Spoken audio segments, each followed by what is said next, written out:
LAC पर विवाद के बीच विदेश मंत्री ने कहा है कि वो पूरी तरह से सहमत हैं कि विवाद का समाधान कूटनीतिक दायरे में निकालना होगा, क्योंकि यह हकीकत है कि सीमा पर जो होता है उससे भारत चीन रिश्तों पर असर पड़ेगा। विदेश मंत्री का यह बयान तब सामने आया है जब हाल ही में चीन के साथ हुई सैन्य स्तर की बातचीत बेअसर रही थी। विदेश मंत्री ने अपनी पुस्तक के विमोचन के मौके पर एक ऑनलाइन कार्यक्रम में भारत चीन के बीच बनते बिगड़ते रिश्ते, उसके प्रभाव और लद्दाख में टकराव को लेकर कई बातें कहीं। ये सभी बातें इसलिए भी अहम हो जाती हैं क्योंकि भारत अब भी बातचीत के जरिए सीमा पर हुए विवाद को खत्म करना चाहता है, जिसमें बातचीत को प्राथमिकता दी जा रही है। विदेश मंत्री एस जयशंकर ने इस दौरान कहा कि अगर आप एक बहुध्रुवीय दुनिया को देख रहे हैं और कल्पना करते हैं कि बहुत से मुद्दों पर लोगों के साथ आपकी समझ है, तो हमारे पास अलग अलग संयोजन होंगे। एससीओ, क्वाड, आरआईसी में होने के लिए ये वो दुनिया है जिसे हमें समझने की आवश्यकता है।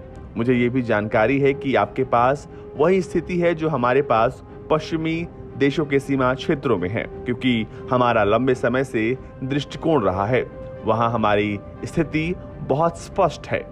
हमारी चीन के साथ सहमति और समझ है। दोनों पक्षों द्वारा किए गए समझौते और समझ को बारीकी से देखा जाना चाहिए।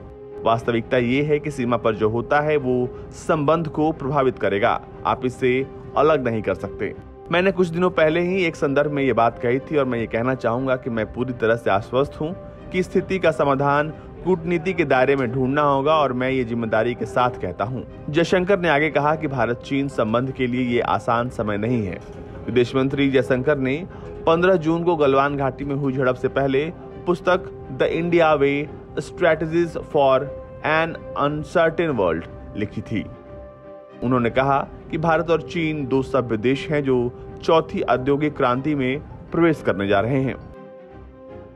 ब्राजील, रूस, भारत, चीन और दक्षिण अफ्रीका के विदेश मंत्रियों की ऑनलाइन बैठक, शंघाई सहयोग संगठन की बैठक और क्वाड समूह की प्रस्तावित बैठक के बारे में पूछे जाने पर उन्होंने कहा कि क्वाड बैठक पर चर्चा चल रही है, अभी इस पर निर्णय नहीं लिया गया है। वो कब और कहां आयोजित की जाएगी इसकी कोई जानकारी नहीं है। जब उनसे पूछा गया कि वो इन बैठकों में से किसी में अपने चीनी समकक्ष से मिलेंगे तो उनसे क्या कहेंगे, तो जयशंकर ने कहा कि जब मैं उनसे मिलूंगा तो मैं अपने चीनी सहयोगियों से बात करूंगा। हम एक दूसरे को लंबे समय से जानते हैं, इसलिए आप एक उचित अनुमान लगा सकते हैं।